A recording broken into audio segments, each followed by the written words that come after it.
Half of the people that play slot machines are addicted to gambling, 50.2% of them to be exact. In this video today, I want to talk about why that's the case, what makes slot machines addictive, how you can avoid getting hooked to slot machines, and if you already are hooked, I want to give you some tips on how to get yourself into recovery if you have a gambling problem. My name's Rob and I'm recovering from a gambling addiction myself. I made my last bet November the 12th of 2022. Now I create videos like this aimed at helping you to avoid making the same mistakes with your life that I made with mine. So make sure you smash the subscribe button so you don't miss any information that I put out here on the channel. Why are slot machines addictive?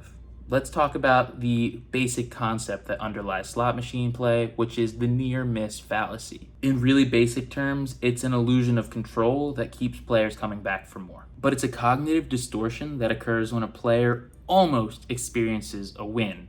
So for instance, if it was a 3-reel slot machine and you had bar, bar, and then the third reel, you see the top where it says bar, but it's showing cherries and you lose, in the mind of a problem gambler, that was very, very close to being a win. It was almost a jackpot, right? But for people who are gambling addicts, it actually has a really severe effect on their brain, whereas people that aren't hooked to gambling, it just is a minor annoyance. But studies have shown that near-miss fallacies can actually impact the amount of time that a player who is a gambling addict will continue to play on those slot machines. So slot machine designers have begun to intentionally put near misses into the games themselves. And they've found that if it happens roughly 30% of the time, that is the optimal level at which gamblers will keep coming back for that next big spin. Because in the brain of a gambling addict, it's actually the same amount of dopamine, the same amount of pleasure released, whether you win or almost win your bet. It's in fact been shown that it's almost more addictive to almost win than it is to win in the brain of a problem gambler, which might sound ridiculous, but if you think about it, it's just about getting that next hit of pleasure, that next spin. And almost winning, that creates a sense of competition. It's that little spark to say, we'll get them next time. It's programmed into our human nature, and it's definitely programmed into the slot machines. And this is something that author Natasha Schull talks about a ton in her book, Addiction by Design. I want to share a few quotes from that book. It's all about how slot machines are intentionally designed to get you addicted. Referring to people who are gambling addicts, she says that they're charged with the task of governing their own tendencies while participating in activities designed to stimulate those tendencies. Basically, what she's saying is that the activity itself of playing on a slot machine is the direct opposite of having self-control. And so since they've been programmed so precisely, that keeps us coming back to make that next spin, even though we logically know that it's not a good thing for us. Another quote she used was, "Let the player lose all the time and you'll lose control over him. He is no longer your player. Reward is very important in the game, even if it's a fake reward. Only a doomed casino wants to defeat its players all the time." And this is what's really, really important to understand about slot machines.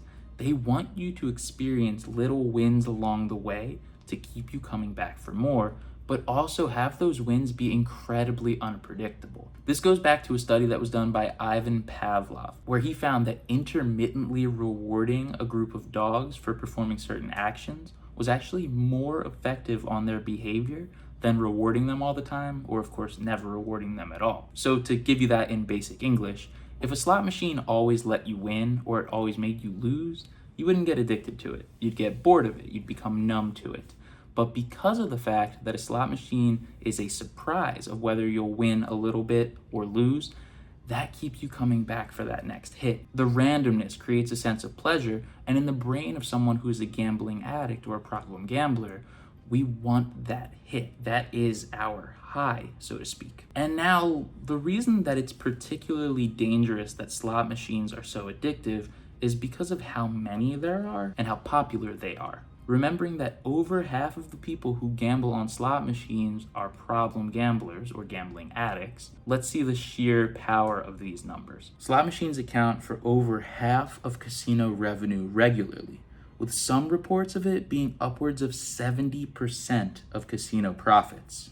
In 2021, there were approximately 1,063,032 slot machines in casinos worldwide, but this doesn't factor in online slots, which have now become incredibly popular with streamers and young people. So if half the people that are playing on slot machines end up getting addicted to it, and we're seeing streamers funneling in millions of new players onto slot machines like Sweet Bonanza and Fruit Party to do massive bonus buys, just think about how much addiction is really going to come our way. Slot machines are designed specifically to pay out less than you are betting on average over the long run, and that's done using what's called RTP, or return to player. If the slot machine has an RTP of 95%, then over the long run, you can expect that for every dollar you wager, you'll win back 95 cents. And if you keep hitting that button, which you can do rapidly now with turbo spin options, you will see a theoretical 5% loss every second or less. And because of how much you can bet, sometimes $100 a spin, you can see where things are going. So why are problem gamblers drawn to slot machines? It's the speed of play. It happened to me too. I started off as a sports bettor, but as my addiction progressed, I wanted things to happen faster. And it actually got to a point where I could spin a slot in my pocket, playing the music in through my headphones, and without looking, know whether I had won or lost that bet just based on the sound. That's incredibly, incredibly addictive. And if millions of people are getting hooked to it, we're going to see millions and billions of dollars changing hand from the everyday person to the casino that is programming these games to be as addictive as possible. Now, how can you avoid getting addicted to slot machines? Well, that's up for debate. Some people believe that if you're gambling in a responsible way, using moderation, that you'll never find yourself getting addicted to it. But I'm here to tell you that anyone can get addicted, especially if you're not careful about your relationship to gambling. So when you're going and you're placing these bets on a slot machine and you're finding yourself zoning out, it's a very obvious sign that things have already gone too far. If you feel like you're not able to stop once you start, it could become a full-blown gambling problem. And if that has happened to you, then there's 4 things that I used to get myself away from gambling to stay clean for over the last 600 days. They are finding alternative things to do with your time, hopefully something of meaning, limiting your access to money that might tempt you, having a family member control the bank account, limiting your access to gambling itself by using self-exclusion, or even a tool like Gamban to block gambling apps and websites on your devices, and going to support group meetings to build a sense of community and stay accountable to other people. This would apply to slot machines just as much as it would apply to sports betting, to poker. It's everything. If you're struggling at all with a gambling problem, then check out this video where I dive into those 4 things much deeper than I did just then. And if you're struggling with a slot machine addiction, just know that you're not alone and that things are going to get better one day at a time.